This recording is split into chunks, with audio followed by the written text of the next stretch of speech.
right now we're embedding it in the thesis because we didn't want to add another course, but we wanted you to have content. That's what the intent of it. Anyway, I know it's hard to speak up with so many, but by the by, would you give your feedback to your thesis advisors, and then I can, Patrick and I, Peter, who's the coordinator for the whole MR program, Patrick for thesis. So it's good, actually, for the three of us to be here is perfect. We really want to get some feedback from you to know how to improve the thesis program going forward. So, anyway, I hope these are useful to you. I particularly thank Peter for coming in today. You'll notice all the faculty members are looking more tired than even you guys these past few days, because Monday is the big deadline for the GRF grants. So everyone's going flat out. So to take this time out for the students, I'm very grateful for Peter. Okay. All right, thanks. Okay. Thank you, Nelson. Thank you, Patrick. Can you hear me? Yeah? Kind of. Okay. What I'm going to talk about is this what I find this very difficult relationship between these two things, the research and the process. This morning we had some reviews, and I think it's very evident that it's easy to define what research is, but it's quite difficult to translate that research into design. And there is a theoretical way, which one could say is qualitative, and there's also a data. And lots of you are recording lots of data about your projects, about the problems that arise. And then one could say that's quantitative. And what I'm interested in is the moment that you translate that into design, how you do that. And I think it's a particularly difficult process.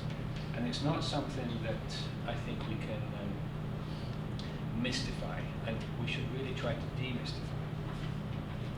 And what I'm going to show you today is basically one process of a built building that I started from the beginning to the end. And it's a process that is incredibly tedious, incredibly laborious, incredibly experimental, and lasts about 2 years. Right? So to get this building that I'm going to show you, we experimented for 2 years. And when you're on this journey, you haven't got a clue what the final product will be. You've got to rely on the process. And I think a lot of you are worried to trust the process. Right? Many architects design in different ways. Many people design spaces, and then from that space, then they make it work. This process is, we didn't know exactly what we wanted, but we had to experiment to find it. And I think by seeing it and seeing how many trials and errors actually go into building a building, you will kind of understand the story. There's actually 2 projects I want to show you. One is related. Okay. One is related to the building, which is called Caixa Forum, and another one is a unit, an experimental unit I used to teach at the AA. And it just shows you how you could generate a story through a narrative. This is a project that lasted, from beginning to end, lasted 7 years. And I was on this project for the whole 7, and I led it from beginning to end. And I think what you need to understand is you have to contextualize the project. So it's with Herzog-Demeron, and you've also got to understand how Herzog-Demeron operate. It's an architectural firm. When I joined, it was 130. Now it's 450, and they work like a university. Their building is like a university. So if you see, that's where the partners were. That's Jacques and Pierre's office, and they rented a space there in 1977. Right, so they could only afford to rent 2 rooms. They went on to buy this building.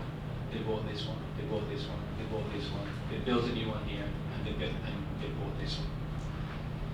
So you can see in what they've achieved in 25, 30 years, not only in terms of starting off from renting, and they've actually bought this, but they've created a campus. And the way the campus works is also how the project works. They ask questions, so they actually don't sit down, like a classic architect and draw. They come to your table or come to your space and review the project. And so that is what it looks like. So you have, this is an old factory, and I used to work there, and each area has different projects. This was a new building under construction, and this is where we all gather, and this is the coffee room. So you can see even the idea of how to set up a working platform is also designed. You can see, and each project has a project team, and that project team then follows that project from beginning to end. Usually in companies of this size, you will have a project team that does the concept, you have a project team that does schematic and DD, and then you will have a project team that does construction documents. No, this is very, very different. The same team, usually very inexperienced people, do it from beginning to end. And just to give you a feeling of what tools. So they're the exact same tools that are at your disposition. Right? So there's a cutter, this is a wood cutter, this is the materials that you can you don't need to buy, you just use. This is when I was there, they just bought the first CNC machine, and a lot of it is this kind of stuff, right? This mess of making. But very similar tools to the ones that you work with. And then there's this endless research and iterations for the project, and everything is tested in a model. It's the only way that Jacques and Pierre can kind of react to what's going on. It's the only way they feel comfortable. If they have plans, if they have renderings, they feel that they're missing out. And so it doesn't matter what stage of the project, if you're at the beginning or the end, you've got models. Right? So these are 1 to 500, these are 1 to 200, right? There's some images, and there's always a context of explaining the project, so that anyone can come at any time and you can tap into the project.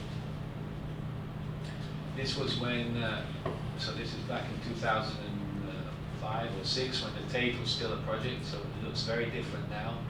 You've probably seen it. And these are the early stages. So you can see model here, 1 to 500, 1 to 200, tests, and you would come and you would just talk, and some images of what the project actually looked like, and this is where the discussion eventually happened. This, thank God, never happened. These are projects for, this was with the Shard in London, and the developers at the time, so this was before the boom, the crash. When London was booming, there was these projects for a series of towers around London Bridge. And then this is a typical desk of someone who works there. And I think it's very interesting to see, of course, you've got the laptop, you've got some remnants of some drawing equipment, you've got the 1 to 200, a 1 to 100, a sample of a 1 to 1, some detailed drawings, documents of the contractor sending out, and that's very much how you work. And I think you've got to realize that there's different phases of your project and different scales, and you've got to be operating them at the same time all the time.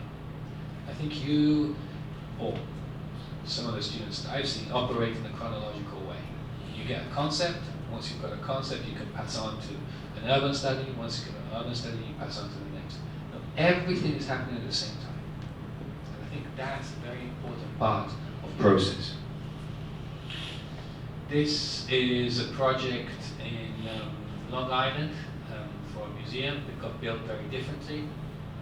And again, you just see the quantity of models that are produced. This is Miami, again. And the beauty, and I think I'm going to show you in a specific project, is how you can control architectural space, architectural output from the model. Right?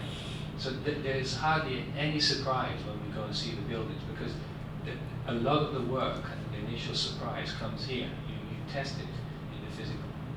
This is a house for an artist, and these are actually humongous models. You can just get the size here. This is a 1:20 model of how this library and studio for an artist could work.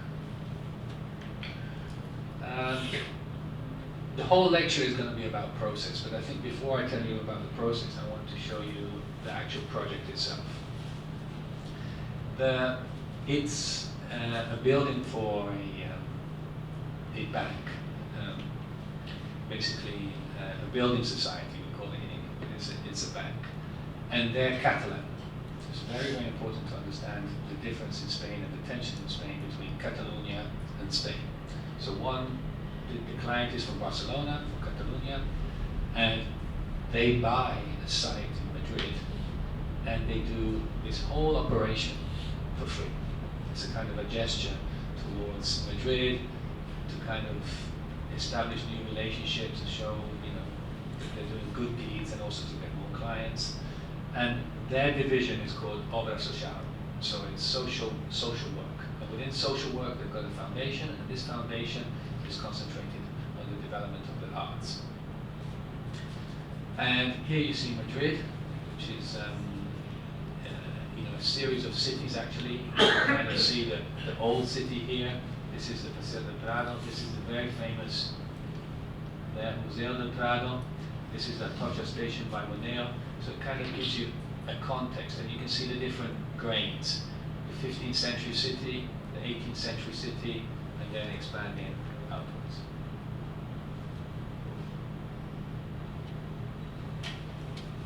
And we sit in the site, so this is a map of 1635, and we sit in the site already exists just on the edge. So here you can see the main palace of the king, and then his summer palace is here, and this is where he used to go hunting in the summer. And now that's where the Museo del Prado is. And our site already exists in 1635. And funny enough, this is now gone and been replaced by a museum by Louvel, but it sits in this kind of triangle of incredible art. You've got the Thyssen Museum, built by Moneo, with an incredible collection. You've got the Prado, arguably one of the best museums in the world, and for fine art. And you've got the Reina Sofia, which is contemporary art. So the client from Barcelona buys this site, a disused industrial building, power station, right in the middle of that. And this is when we went there in 2001 to see it. So it was a power station that had been built in 1901 and then left derelict for maybe 60 years. For some reason, when Franco came to power in Spain, he deemed it unsafe to have such a power station in the middle of Madrid. So he decided to leave it sort of abandoned. Here you can see the pictures of when it was first operational. So it was generating electricity for the neighborhood. And this is the first kind of reaction that we had. That it was incredible building in terms of heritage, incredible potential, but completely disconnected.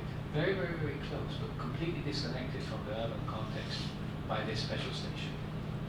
And this petrol station plays an incredible role in the whole project. First of all, because we wanted that access, and then we kind of started to question, whether the client could buy it, and the mayor was very interested to collaborate and try and help us. But we found out that this petrol station is the single most busiest petrol station, not in Madrid, but in Spain. The whole of Spain, this sells most petrol. This is a Castellana, so you can imagine what trouble we had. And then here you can see how the existing fabric that will become a topic later, and this is the building, sort of blocked up and abandoned and sort of left forgotten for about 60 years. You can see again the petrol station. This actually, funnily enough, is a car wash, so you can go in, come out. Busy petrol station, a hotel, and then up here you go towards the Porta del Sol, which is the center of Madrid. And this is one of the pictures of when we first arrived. And somehow we were fascinated by this granite socle. So again, when you go to site, you have an intuition, you have a reasoning that something is interesting, and therefore you start studying it. So I just took endless pictures of this socle for no reason, apart from the fact that I thought it was, you know, it had some merit. And then that became the starting point of the project. And then you go back to Basel, you work in a team, and then you present the project to Jacques.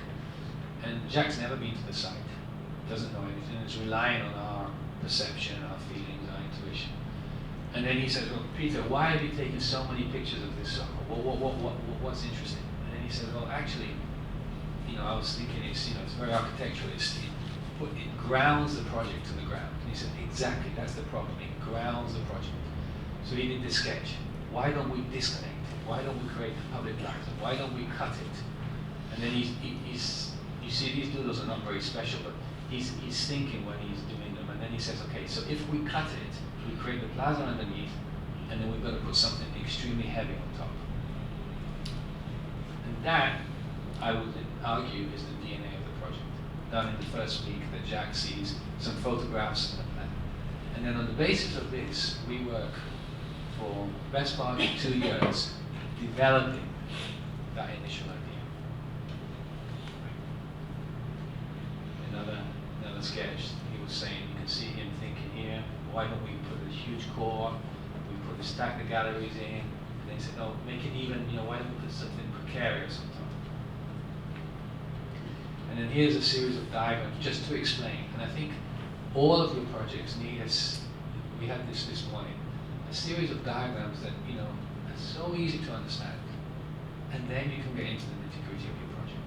And I think these explain it very well. So you have our site with this patio at the back that's also ours, and the petrol station, and the potential of eliminating that or appropriating it and having 2 points of access and a public space. So what we did is we presented these diagrams to the mayor, and the mayor said, well, I'm going to help you, but on condition that we get something back. So that's the museum, and what we said is, okay, we can sacrifice the light purple, and that becomes a city. So we lose, the client loses the right to this. So what you see in purple, and you got the light purple, it actually goes underneath the building, and that becomes property of the state, property of Madrid. And we retain this, but we also get the space underneath that. So there's a whole series of negotiations, political negotiations to do that. And supplementary to that, he asks, well, what are you going to do with this wall? And then this becomes another project, which we and the client has to pay for in order to get this space. So there's negotiations done. And then here, very, very simply, the sketch translated into a diagram. So you have the building with the socle. We remove the socle. We put a space underneath because we haven't got a sufficient area to put it simply on our site. And then we put something very heavy.